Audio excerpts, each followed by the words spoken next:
কিসের থ্যানোস রে ভাই? ডোয়েন জনসন মার্বেলের সব থেকে শক্তিশালী ভিলেন হয়ে আসতে যাচ্ছে, যাকে কেউ হারাতে পারবে না। অ্যান্ড অ্যাভেঞ্জার্স সিক্রেট ওয়ার্সে তাহলে থাকবে স্পাইডারম্যান, বাট ভ্যানমের পাওয়ারের সাথে ব্ল্যাক স্যুট পরে।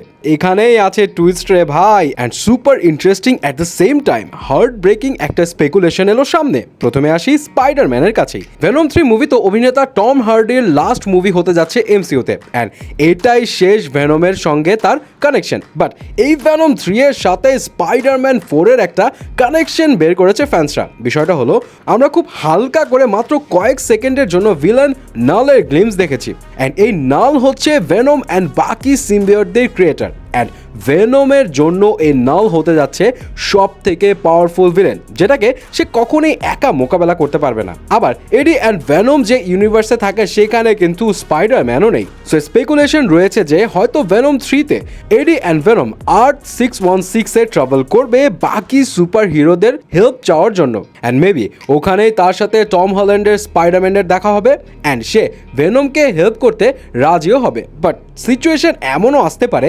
ফাইটিংয়ের একটা সময় যে একটা পর্যায়ে এডি মানে একটা টম হার্ডিকে বড় স্যাক্রিফাইস করতে হবে, অ্যান্ড সে হয়তো নিজের জীবন দিবে যেন ভেনমের সিম্বিয়টটা টম হল্যান্ডের স্পাইডারম্যানের সাথে কোল্যাব করতে পারে। অ্যান্ড এমন ঘটনা কিন্তু স্পাইডারম্যান সিক্রেট ওয়ার্স কমিক্স বুকেও রয়েছে। অ্যান্ড এরপর স্পাইডারম্যান নতুন সেই ব্ল্যাক সিম্বিয়ট স্যুটটা পাবে।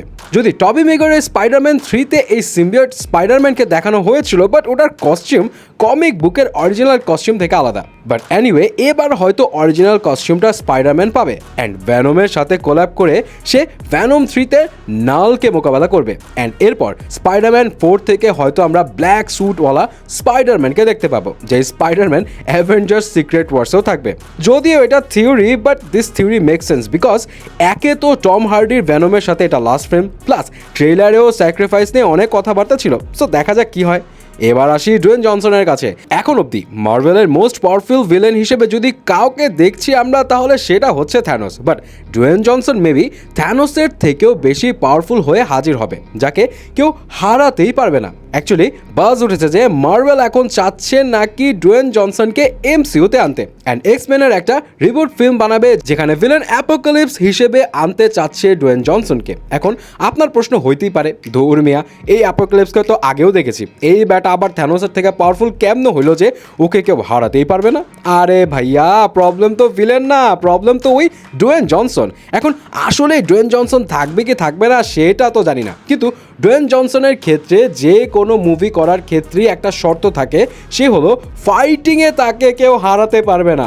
সো যদি সত্যি অ্যাপোকালিপস হিসেবে সে থাকে, তাহলে তো তাকে কেউ হারাতেই পারবে না রে ভাই।